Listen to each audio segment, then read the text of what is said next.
देखिए, हम यहाँ पर पंचास्तिका संग्रह की 56वीं गाथा पर चर्चा कर रहे हैं। तो इसमें 56वीं गाथा में पांचों भावों की विशेष चर्चा की गई है और पांच भावों का यहाँ पर परिभाषण किया गया है कि परिभाषा बताई जा रही है कि कौन से भाव औदे कहलाएंगे, कौन से औप्स में कहलाएंगे, कौन से क्षयोप्स में कहलाएंगे और कौन से क्षाय कहलाएंगे, है ना। तो इसमें कर्म का जहाँ उदय है, निमित्त, है ना, तो वो भाव औदे कहलाएंगे। जब कर्म का उदय का अभाव है, मतलब उपसम है, तो वो जब भाव होंगे तो उनको औपसमिक भाव कहेंगे। ठीक है। और जब कर्म का उद्भव और अनुद्भव दोनों ये मिश्र अवस्थाएं हैं, तो वो भाव क्षय उसमें कहलाएंगे। और जब उन कर्मों का उस कर्म का क्षय हो जाएगा, पूरी तरह से नाश हो जाएगा, तो उनके क्षय होने पर जो जीव के भाव होंगे वो भाव क्षयक भाव कहलाएंगे। वो कर्म जो नष्ट हुआ, लिखा है यहाँ पर अत्यंत विश्लेष, कर्म का अत्यंत विश्लेष, ये शुरू होता है समझ लीजिए छायक सम्यक्त से। तो पहला छायक भाव वही है ना। मतलब क्या हुआ कि दर्शन मोहिनी कर्म का अत्यंत विश्लेष हो गया, अर्थात वो अब रहा ही नहीं, उसका एक अंश मात्र भी नहीं रहा, पूरा समाप्त। ठीक है। तो जब पूरा समाप्त हो गया, अब कभी उदय में आएगा ही नहीं, क्योंकि है ही नहीं अस्तित्व उसका, तो वो कहलाता है क्षय। तो उस कर्म के क्षय से जो भाव होता है, क्षय निमित्त है जिसमें, ऐसा जो भाव होता है उसको क्षयक भाव कहते हैं। तो अत्यंत विश्लेषो क्षय है। द्रव्य का आत्मलाभ, अर्थात अस्तित्व जिसका हेतु है, वह परिणाम है। क्या है परिणाम? देखिए, द्रव्य का आत्मलाभ, यहाँ आत्मलाभ का क्या अर्थ है? स्वरूप प्राप्ति। और क्या अर्थ है? कि स्वरूप को धारण कर रखना, अपने को धारण कर रखना, अस्तित्व। द्रव्य अपने को धारण कर रखता है, अर्थात स्वयं बना रहता है, इसलिए उसे परिणाम है। ये फुटनोट में लिखा है आत्मलाभ का अर्थ। तो आत्मलाभ अर्थात वो जीव का जो मूलभूत स्वभाव है, ऐसी सभी वस्तुओं का है होता है, लेकिन अभी जीव की ही बात कर रहे हैं। ये भाव जीव के ही मुख्यता से चर्चा चल रही है। तो पारिणामिक भाव भी जीव की मुख्यता से है।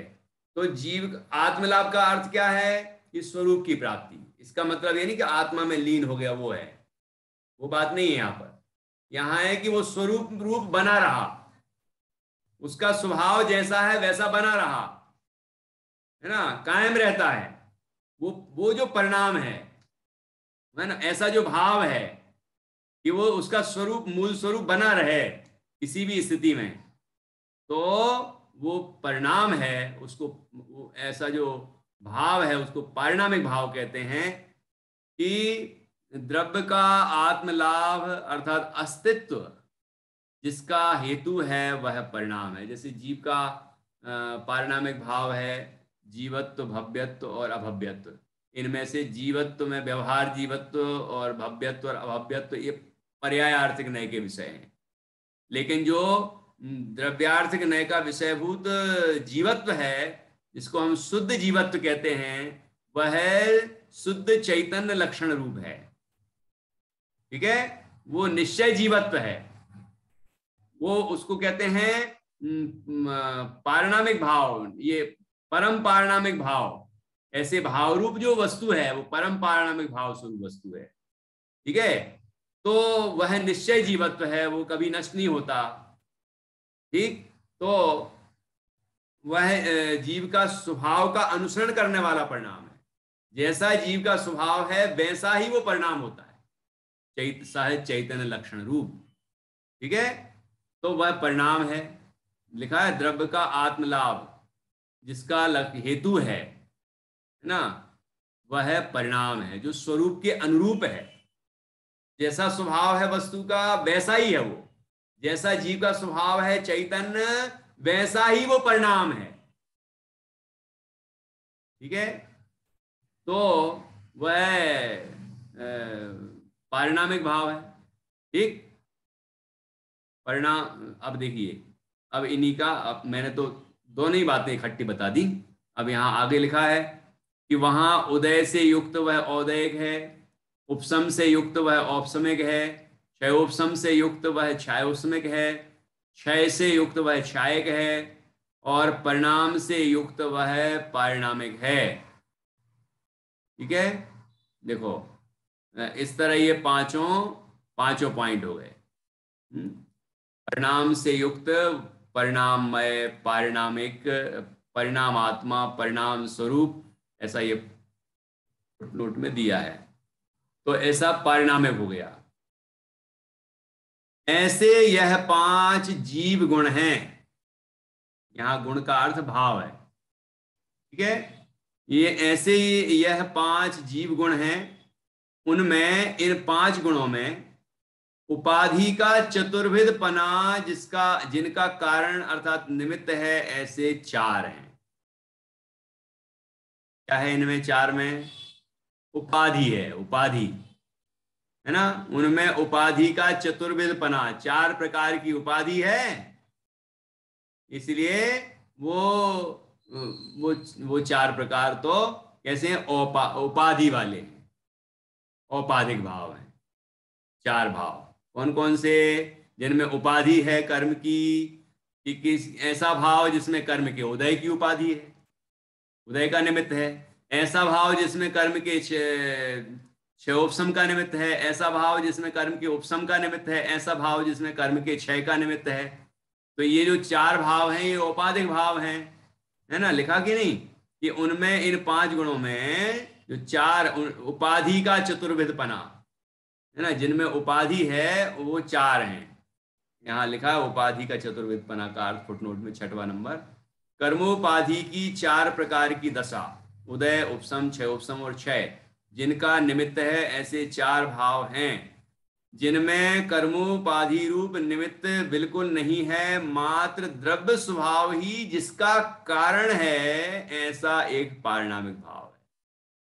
ठीक है, एकमात्र भाव है जिसमें द्रव्य स्वभाव ही कारण है।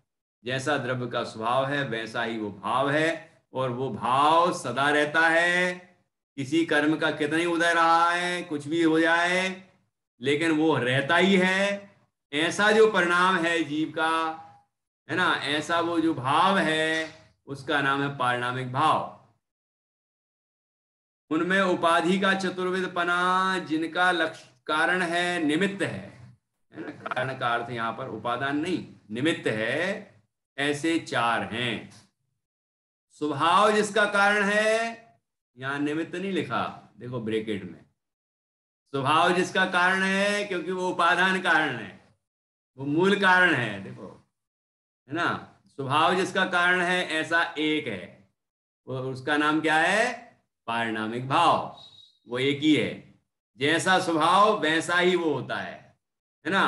द्रव्य स्वभाव ही उसका कारण है। वो द्रव्य के स्वभाव के अनुरूप ही होता है, ऐसा वो भाव है। स्वभाव जिसका कारण है, ऐसा एक है। ठीक है, उपाधि के भेद से और स्वरूप के भेद से भेद करने पर, दो तरह से भेद करने पर उन्हें अनेक प्रकारों में विस्तृत किया जाता है। मतलब 5 प्रकारों में तो किया ही जाता है, और उनके और भेद कर दो तो कितने 53 भाव होते हैं। 5 के जो भेद करते हैं अपन, भेद के भेद, है ना, तो 5 के जब भेद करेंगे तो वो 53 भाव बन जाएंगे। तो उपाधि के भेद से और स्वरूप के भेद से भेद करने पर उन्हें अनेक प्रकारों में विस्तृत किया जाता है। अनेक प्रकार बन जाएंगे उनके, ऐसा विस्तार हो जाएगा। ठीक है, इस प्रकार ये 56वीं गाथा पूर्ण हुई। एक बार हम पुनः ये गाथा का पाठ करेंगे।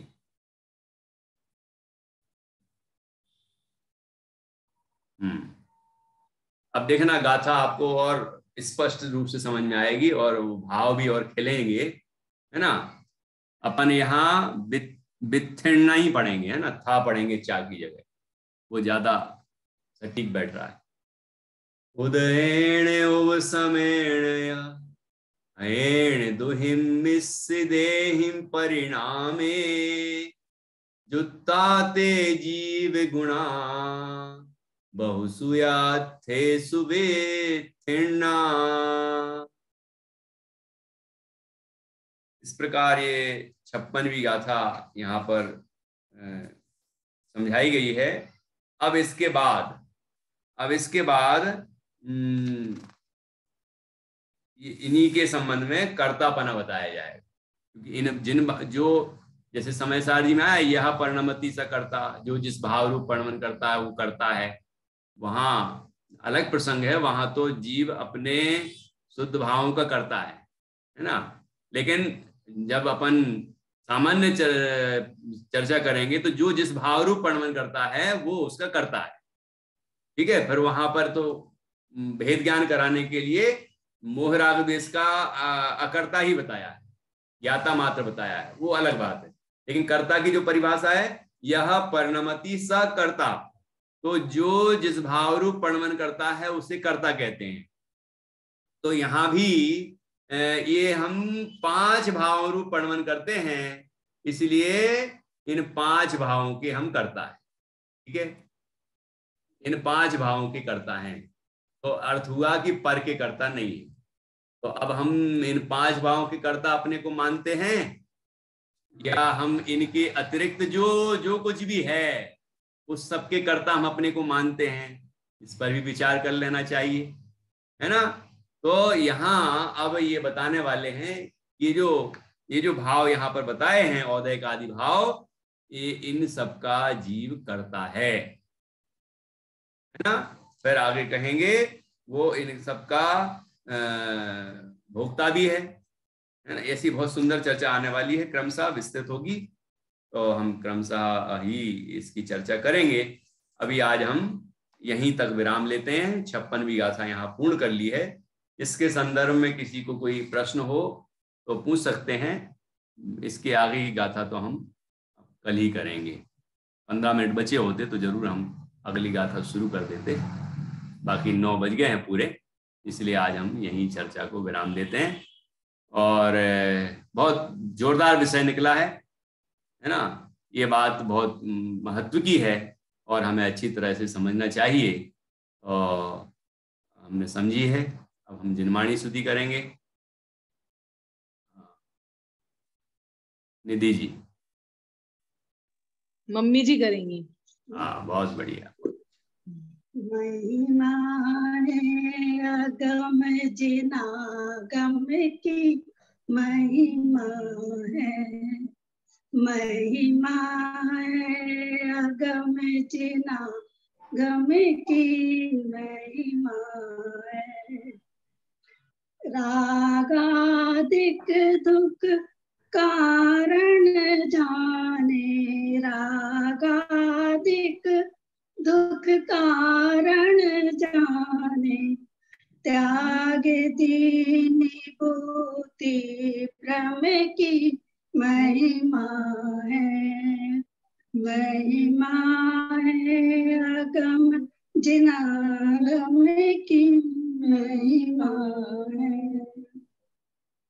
ज्ञान ज्योति जागी पूरे अंतर, ज्ञान ज्योति जागी पूरे अंतर, रुचि वाणी उन्हीं समदम की महिमा है, महिमा है अगम जिनागम की महिमा है।